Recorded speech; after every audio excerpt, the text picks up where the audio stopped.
Hello, my name is Hope from the platform of eSeniors.org. eSeniors is a non-profit organization that provides virtual companion for seniors from age 60 and above. Virtual companion is basically designed to provide support for seniors and also companionship for seniors who feel lonely and isolated from their communities. And this is done remotely through the usage of video chat technology. I want to welcome you all today to today's book reading section. We have been reading a book from Alex Ayeye titled The Unexpected Joy at Dawn. We have done several chapters, so we are going to start off today from where we stop. Thank you and listen as I read.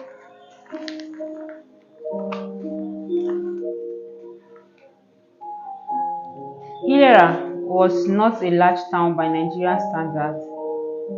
There were about 700,000 people in the town. A few of the inhabitants work in the few industries. A few of the inhabitants work in the few industrial and commercial establishments there. The majority of them were farmers. Most of the construction projects started in the village had come to a standstill. The state government had introduced austerity measures to control expenditure. The area most affected by these measures was the educational sector. Many schools had been closed down in consequence. They followed the signboard that pointed to Ojade Estate. After walking about a kilometer or so, they came to a football field where a group of footballers were training. Neil felt a strong urge to urinate.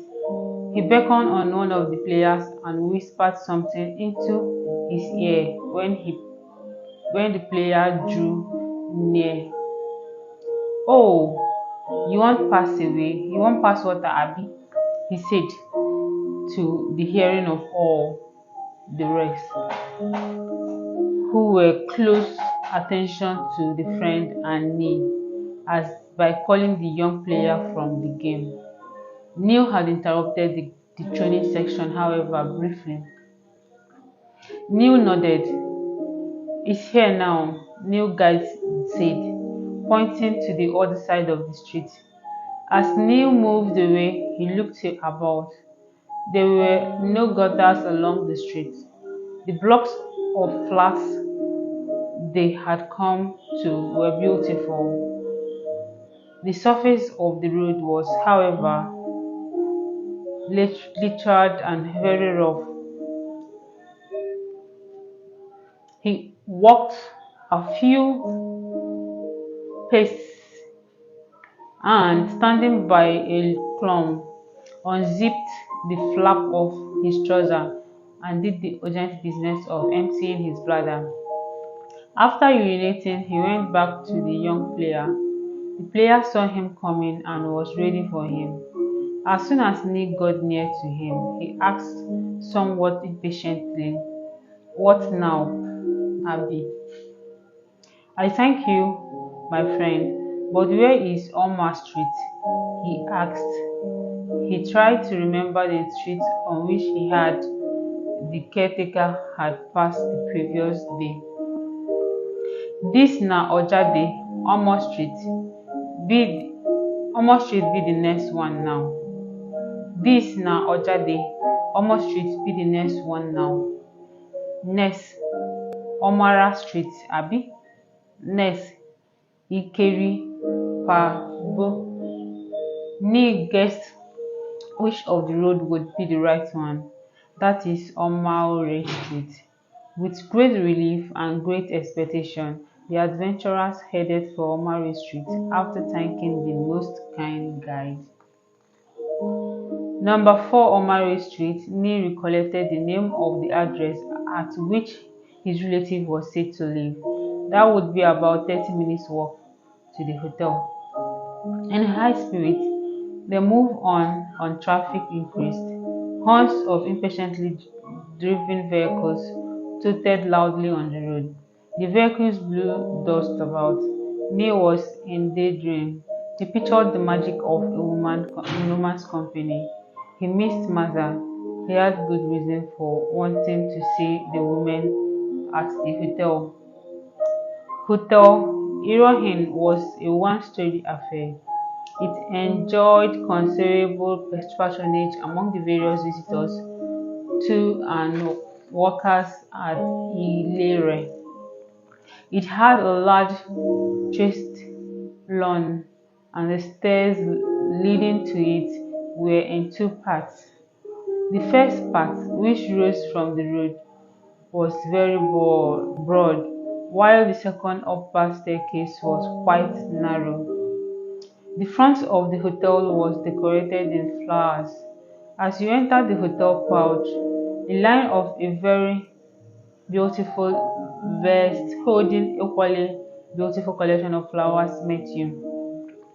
In the afternoon, when the rays of the sun were aslant, you saw that the white and yellow flowers looked like a chain of ornament, white and yellow diamonds. People call the panorama of paradise by way of analogy. The front of the hotel was well laid and simply beautiful. The pouch could hold 5 people. There were two of sofas facing each other. Both were empty. Neil walked towards the receptionist, knowing full well that he was unreasonably late for his appointment. Meanwhile, the lady in room 10 felt uneasy and a little disappointed. She was all tensed up. She walked up and down the room expectantly, waiting for her visitor. She had decided after an hour had passed, the appointment time, that he might not be coming after all. Would her elaborate preparation go to waste? During the 1 odd hour that she had been waiting, she had changed her clothes 5 times. One which occasion, one each occasion she thought the appearance unsuitable for the occasion. At the moment she was in a tight see-through dress that more than abundantly displayed her topmost vital statistics. She had walked to the bed and sat on it, feeling her skin. She sprayed her body with fresh perfume, looking at her own gorgeous tights that were visible through the dress. 3 was the bus. There was a bus at the foot of her bed. She treasured that bus very much. It contained gifts to her from her father before he died. These were an assortment of clothing and 2 large albums of family pictures. The room was filled with an intoxicating fragrance of perfumery. On the only table by her bed were a tin of Milo, milk, sugar, some provision, and some cosmetic. There hung a lifestyle picture of the lady's father on top of the table. Looking at the picture,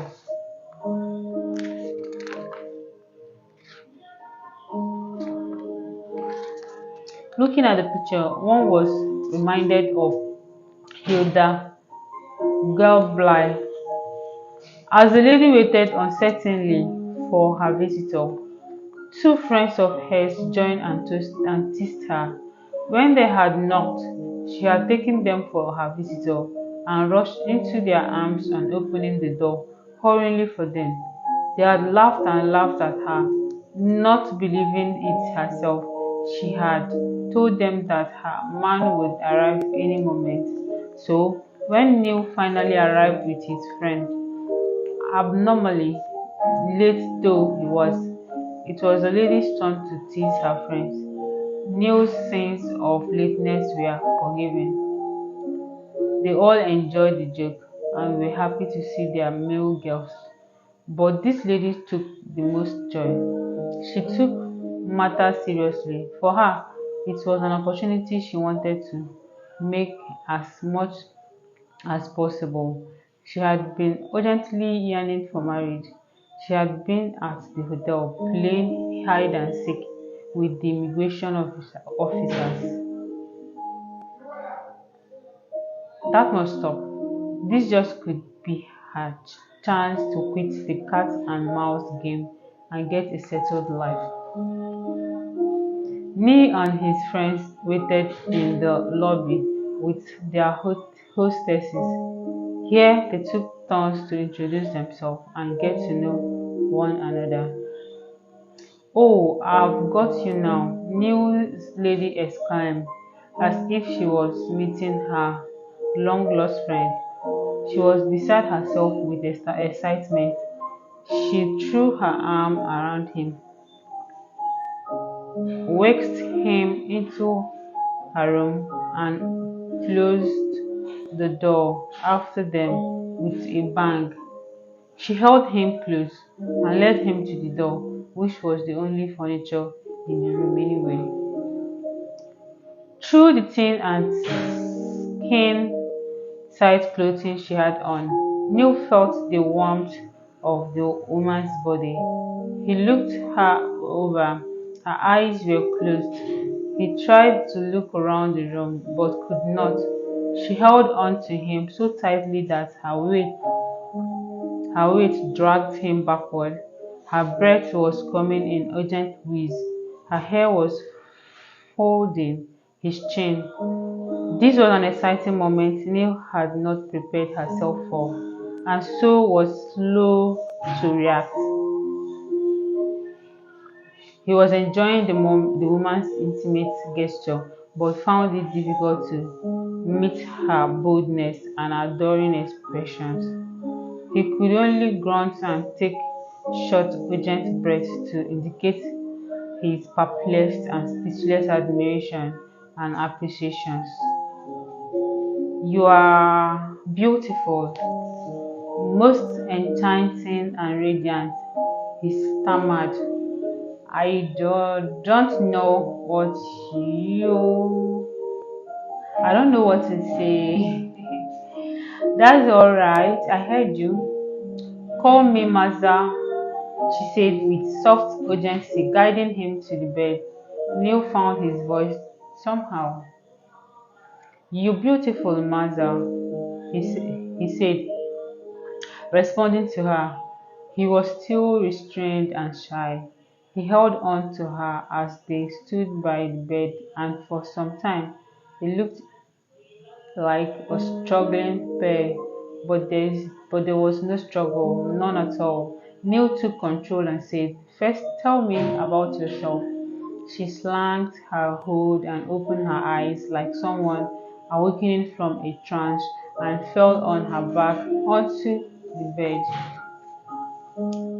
"Oh," she sighed. "You want to know about me? You want me to tell you about myself?" She smiled radiantly. "Okay, I'll do that if you want that first of all." She sat erect. She looked a little afraid. "I come from a good family, you know," she said, nodding perceptibly. "Those who knew me never dreamt I'll come to this. Tell me what happened, my dear. Every Ghanaian knows about the Mashka. Don't tell me you don't know," she said, still smiling as if enjoying a joke. "You may say so, but really, I don't know anything about your family." "That's true," he said. He sat beside her on the bed as if to assure her. Neil looked at her and blinked hard. He remembered the first time she met Mother. Why do memories of her late wife keep popping up? He listened to Mashka. "My father was shot dead during the revolution at home." She sighed again. "And our properties were confiscated." Why? Asked Neil. Well, why do you ask? You should know. The revolutionists claimed my father was a reactionary and a saboteur.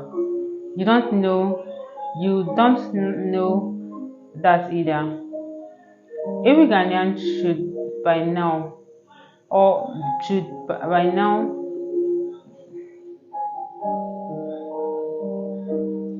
every Ghanaian should by now. All the same, I will do the telling as you asked me to. After his death, we sold what was left of our property to pay our debts and bribes to save the family from annihilation. Our buildings were confiscated. She paused and raised her eyebrow. Some of us were able to run away. My mother and two sisters were smuggled across the border at Elubu. They were in the Ivory Coast as I speak now. You can imagine what they do for a living. Poor woman, she said this so carelessly, smiling all through as she spoke, as if she was enjoying herself. Neil felt that she harbored some grudge and suffering and was at pain to get him out of her system. And it was better he did not push the discussion too far. He tried to change the subject. How will you manage after here? Neil asked. Here, she said with a smile. Don't blame me. I would have done better. I finished sixth from with good grade ABCD. You see, I would have read medicine at the university, then marry and serve somehow in the village perhaps. She laughed. If my husband was willing to endorse that. You see, she winkled at him. Neil looked around for the room. His gaze fell on the foot of the bed. A blue flask stood on the table, the only item of furniture beside the bed. In a flash, she got up and went to the table. She seemed to be looking for something. You will take some beverage, she said, a cold one for the afternoon. I don't take alcohol, but if a man would like to have some, well, I'm not sorry for my life here, she said, resuming the story of her life. One could see my life spent already, but I can be a good wife. I surely will, given the chance. But look, I can't go back to Ghana.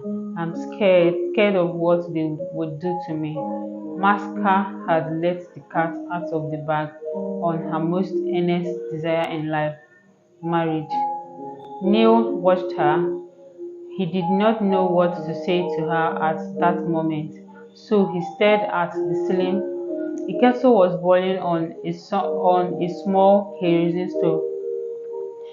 Till fix you some Milo. Soon, she continued, call me Maska or Mash for short, whichever you please. He asked her what she thought about the hotel proprietor.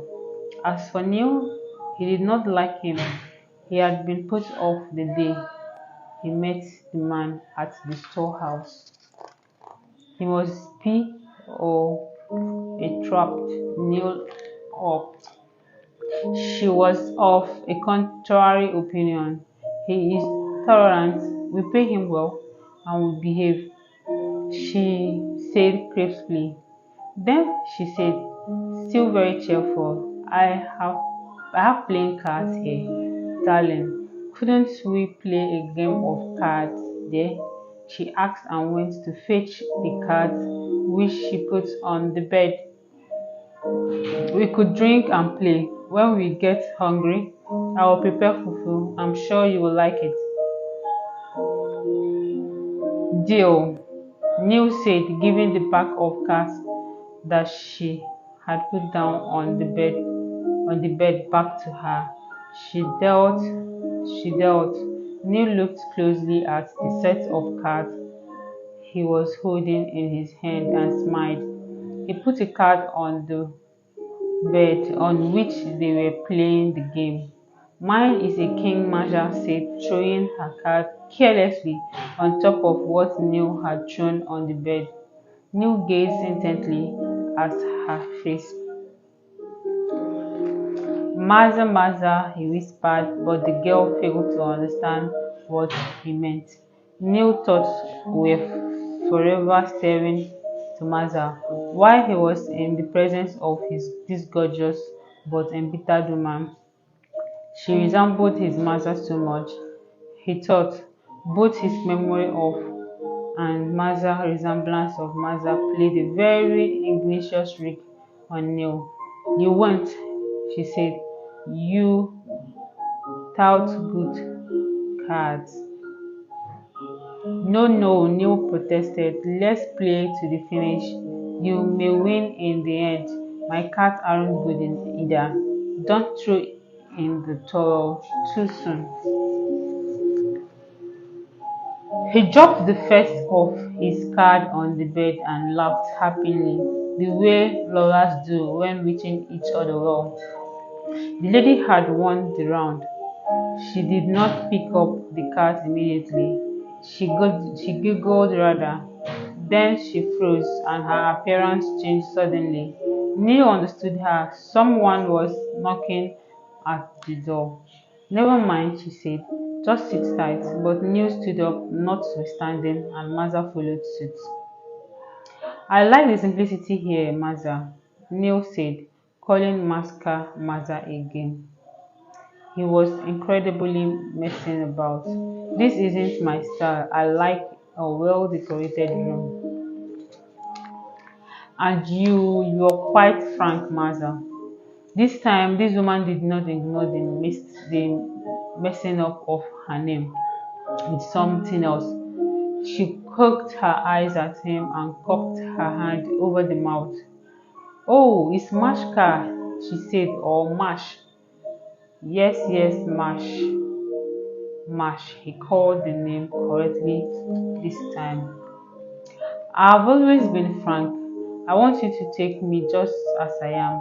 She grabbed him by the waist and pushed him gently until they both fell on the bed. The bed was neat. The white bedspread did not have a speck of dirt on it. Neil looked so appreciatively. What a woman! She was decent and mannerly enough. Everyone coming here would wish to stay forever, he said. Would you refuse a request from the proprietor? He asked out of curiosity. Why not? He doesn't owe me, but I let go when I did him a favor once or twice. Thereafter, he asked for more. He begged and begged until fed up and completely harassed. I allowed him one more opportunity.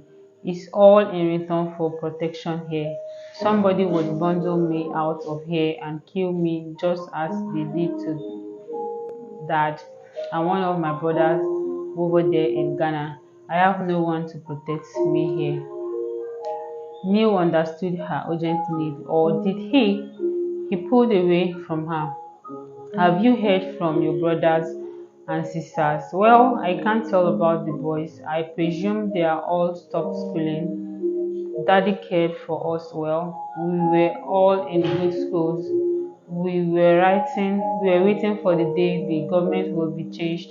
And don't say that, Maza. Every time a government is in power, there is another group hoping to get it down by fair or foul means.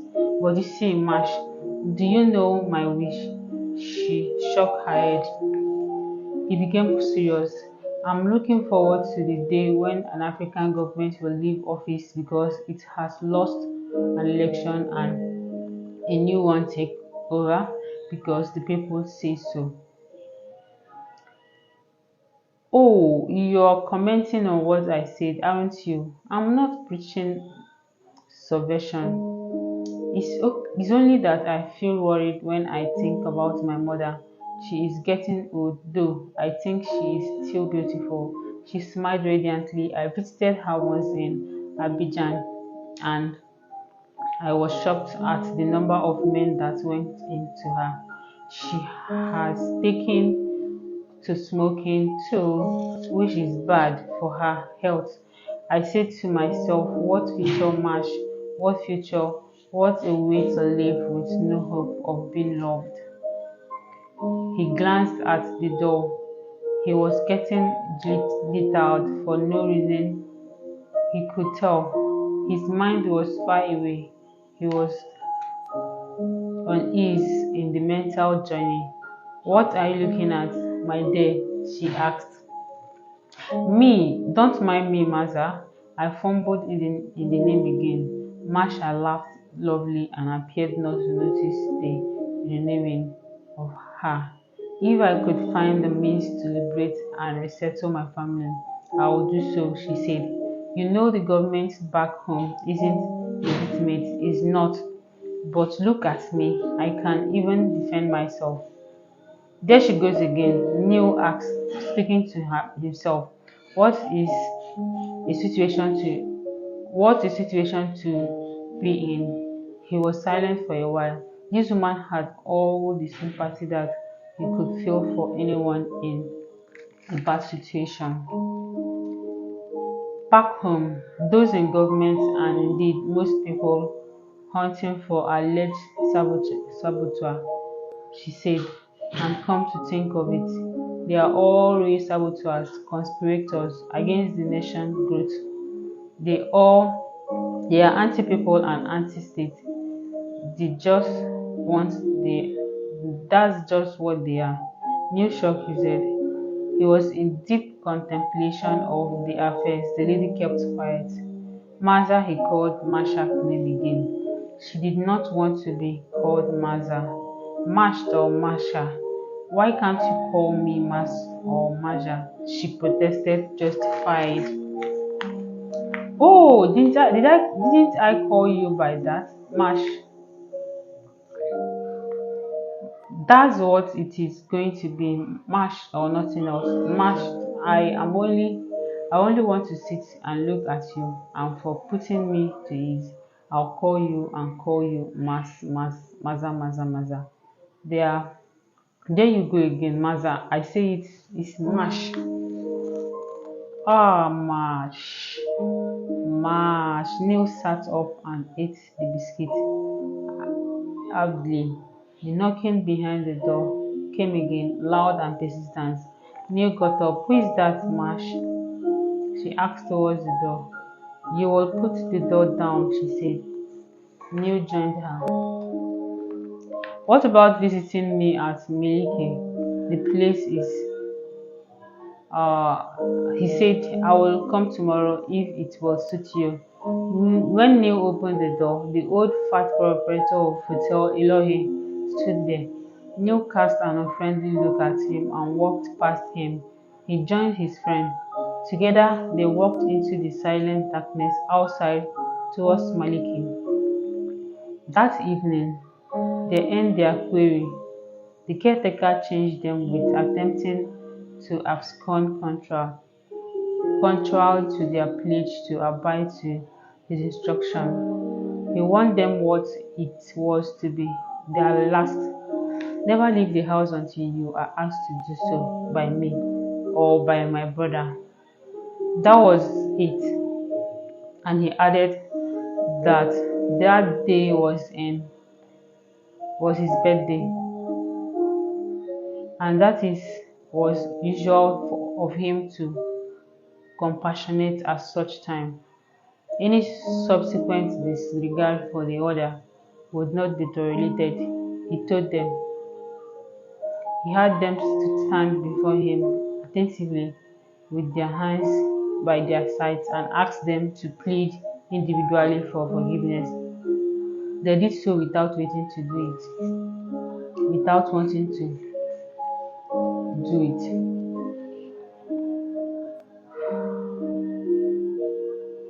The sun's rays screamed gently through the window and splashed on her face. She blinked. And when she opened her eyes again, the rays blinded her temporarily, and she blinked and blinked. Carefully, she lifted herself from the bed. The face behind the door became clearer. The figure crossed to her bed.